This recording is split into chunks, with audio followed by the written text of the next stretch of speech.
The first match of the Bluelock U20 World Cup has officially ended, which means France versus Japan is next, one of the most anticipated matches in the manga. You got Julian, Loki, Charles, and even a possible new Gen 11. There are so many things to be excited for in this match, but before we get into it, I want to list everything we need to see from Bluelock's Japan versus France match, from predictions, updates on other characters, or hype moments we gotta get from this game. Basically, a wish list of all the things I'm excited for in the France match, and things I think y'all would be excited for too. I made a video like this for the U20 World Cup, so here it is again for the France game specifically. Let's jump into it, starting all the way in the beginning, even before the match starts playing, and that's updates on other countries and characters. Now, I feel like this is an obvious one, the grass is green, but this is something we need to see. After every game, we get some updates on different characters, such as Kaiser, Lorenzo, Bunny. What is the score in their games? How are they doing in the U20 World Cup? All those things. Not only is it just much needed information, it'll build a lot of hype towards these characters and countries. Seeing them perform, do well, hype them up, like when we eventually see them or play against them. Like, I'm getting excited just talking about it, and we haven't even seen them. Some characters, they haven't appeared in a while, or we don't even know their groups. So just imagine out of nowhere, we see them and their country is like 8-0 in their group, even more dominant than Japan versus Nigeria. So seeing characters like Kaiser perform, even if it's off screen, will be super hype. I know a lot of people's favorite characters are some that are currently not in the manga right now. Sai, Kaiser, Bunny, Lorenzo. So just getting updates on them would make their fans happy too. It's exactly what they did in the Neo Egoist League when they showed us the updated scores for other characters and the other clubs. But in the U20 World Cup, there's a lot more characters to highlight and a lot of different moments and games. As for my other country predictions, I think we'll see one Loki scoring on England and then their score just to hype them up for the next game, kind of like how Rin scored against Munchen in PXG. I think the majority of focus will be on his character and maybe his attitude towards the U20 World Cup, because we don't know it yet. Maybe it's just too easy for him. I think we'll also see a little focus on Kaiser and Ness, maybe even a little bit of their game or a little bit of character development, because last time it left off on a cliffhanger with Ness casting a spell on him straight out of Harry Potter. And then lastly, I think we'll see Sai watching both the Spain game and the Japan game.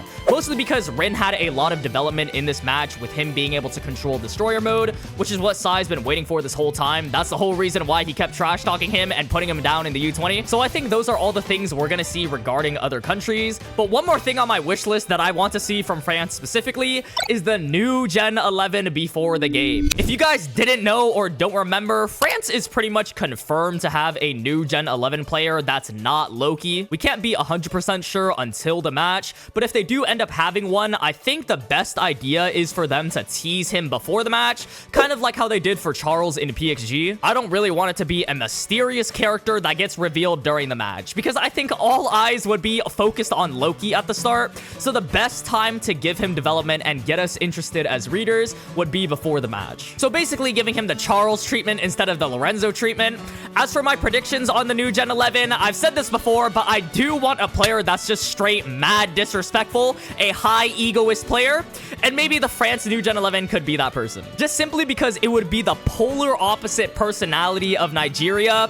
It would be cool to see him flex his new Gen 11 status and just be a straight menace, as well as it plays into another prediction later on in this video, which I know y'all will love. Moving on to the last thing we need to see before the match, and that is updates on Nagi Seishiro and Side B Bluelock, because what the hell is actually that? Like, bruh, there is another Bluelock going on at the same time as the World Cup. I genuinely can't believe that's in the actual manga. I kind of forgot about it. I thought it would be fake.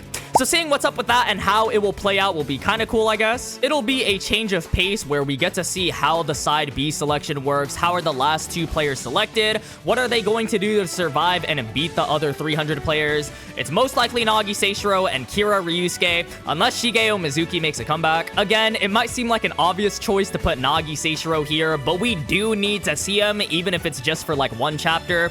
And we also didn't see the wild card, which was another elimination game. So I hope this isn't the same case. All right, now we're getting into the wish list for the game itself. We, of course, have to talk about the formation prediction. I'm gonna save my whole France starting 11 for another video because that would just take too long putting it all in this video. So I'm just gonna cover what I want to see from the formation. And I think we need to see a formation that's straight up crazy. One, because it's Blue Lock, it would be super hype. And two, I think this is gonna be a game where we'll get scored on a lot, probably concede a lot of goals. So we're gonna need to score a lot back too. Basically the same mentality of the U20 game where we'll concede 3 goals but score 4. Going against Loki too, I do know Isagi stopped him in the bastard match kind of, but that was with the help of Kaiser, and he wasn't going a full try hard going for the goals himself. He was mostly passing to Rin. So I feel like with his insane speed in a full match now, and not any practice game, a World 5 match, or a 3-minute restriction, there isn't really much to do to stop Loki besides try and score yourself. And because of that, I think Blue Lock will put out all 4 of the main strikers, Isagi, Rin,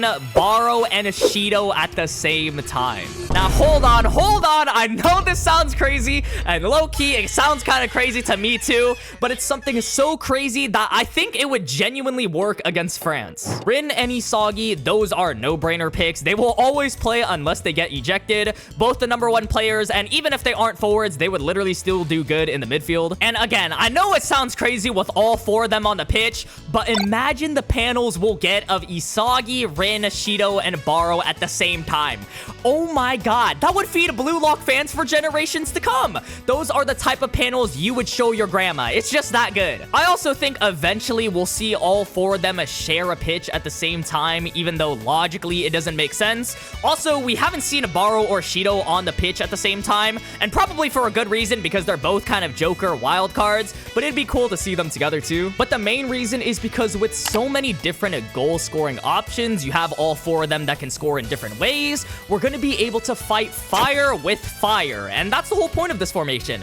Really tap into Blue Lock's strength of offense to give us a possible chance of winning. Now, let's address the concerns. Honestly, I'm trying to sell myself that I think this will work. I don't even believe it that much. Even though I think it would be so hype seeing them all walk out at the same time, they'd probably save Barou or Shido as, again, another wild card to mix up the formation instead. I know a lot of y'all are gonna say Barou needs a system, and yes, he does do good in a system. Ubers was good with him, but his literal character development was him thriving in chaos during the Ubers, terminating the contract with Snuffy and playing on his own, taking the team so he could still work in Blue Lock, y'all. And the only complaint I could think for Shido is that he wouldn't work with the team, or that he needs a midfielder like Sai. But bro, we have Hiyori, we have Rayo, he can get plenty of passes from them. I just think sending these 4 out just shows how serious a Blue Lock is. We're going out with all of our best players, we'll fight fire with fire, we think we can win this match. Now again, I know that logically this probably wouldn't work, we have too many cooks in the kitchen, but it's Blue Lock. I mean, it's meant for these hype moments, and I think if we did see this straight off the bat, it would 100% be the most insane opening chapter we've gotten so far. The next thing I want to talk about is, of course, Julian Loki. It's time, folks, to cover the God Sprinter. Now, obviously, I'm rooting for my Blue Lock boys, but everyone would be lying if we said we didn't want to see a Loki masterclass. I'm talking about him scoring multiple goals, fully tryharding because it's Blue Lock, he has a vendetta against Isagi, and on top of that, him talking his talk. We usually know Loki is a chill character because of his World 5 interactions and whatnot, but I think he's gonna turn up for the Japan game because he's probably gonna trash talk Rin, saying the same old thing in PXG. Japan won't be the #1 striker in the next 10,000 years, but mainly because of Isagi Yoichi, because I know all y'all remember Isagi called him out saying he was a one-trick pony in speed, he was born lucky, all genetics, and basically saying take off the suit and what are you? So now Loki got 2 options, either prove he's not just a speed merchant and use his game sense and other skills, or just 2, say speed is all I need and blitz past everyone. Which, regardless of what happens, he's going to be talking his talk against Isagi specifically. Now, I'm curious how many goals y'all think Loki will score in this match. I'm expecting at least a hat trick. I don't know how high the score is going to go up to, and I assume the new Gen 11 and Charles might score a goal too. But speaking of new Gen 11, I want to talk a little bit about his performance and predictions as well, because he's a completely new character. First of all, for his position, there is only 2 options. He's either a forward or a defender. We already have Charles, so no way way he could be a midfielder. I do think he'll most likely be a forward because I do think he'll score a goal. Every new Gen 11 does, except for Lorenzo. But him being a defender as well kind of makes sense too, because that means you got Loki as a forward, Charles as a midfielder, and then the new Gen 11 player as a defender.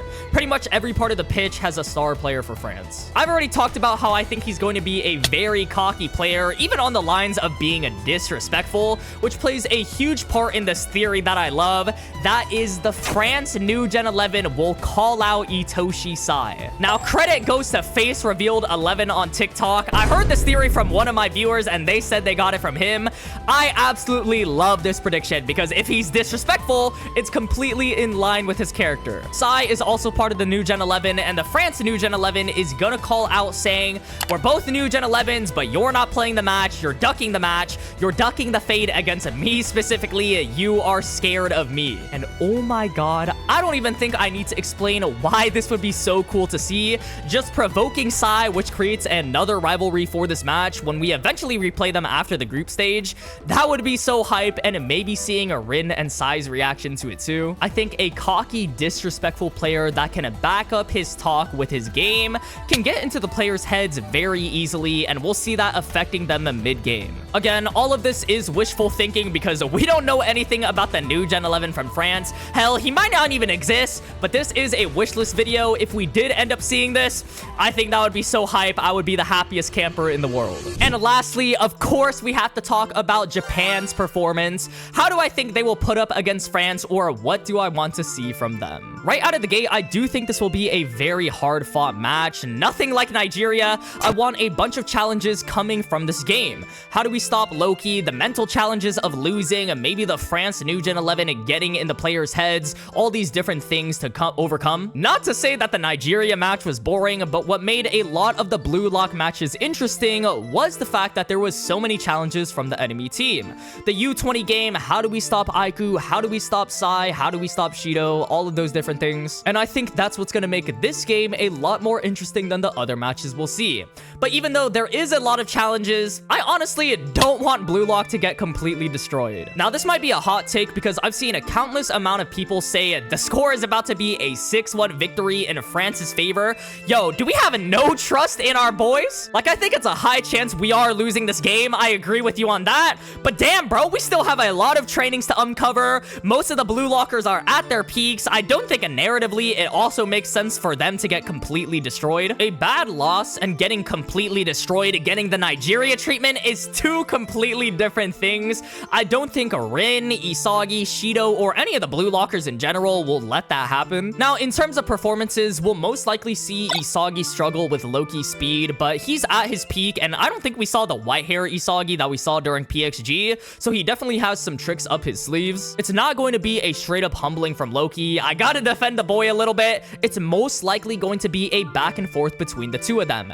Loki beating Isagi, Isagi adapting to him, and Loki going even further. In terms of other characters, I think Shigiri is a very hyped up one. If I were to place my bets on another character, I think he'll have a big moment in this match, especially because his 44-day training wasn't shown last time, and we know he's speed. He's gonna have a speed off against Loki. I think Shigiri might be the unexpected MVP for Japan in this game, kind of like how Bachira was for the Nigeria match. Shido is also another character. I think this would be a perfect time to flesh out his character. If we do see him play, highlighting a lot of his character is something I definitely want to see. I love his U20 philosophy, but I'm even more interested in his 44-day training. We do know he's all about freedom, so seeing that and maybe leading to a goal will be super hype. So in general, I think Japan's performance, although they will most likely lose, it's not going to be a complete shutout like a lot of people are saying. And that might be a hot take, but this Nigeria game proved that the boys are at their peaks. We'll get some back and forths, fighting fire with fire. All right, that's everything we need to see in Blue Lock's Japan versus France match, or everything on my wish list for this game that I want to see. Leave any thoughts you have down below in the comment section. What do you want to see in this game? Predictions, theories, anything like that. If you made it to the end though, thank you so much for watching as always. YouTube really thinks you like this video right here, so be sure to check that one out too.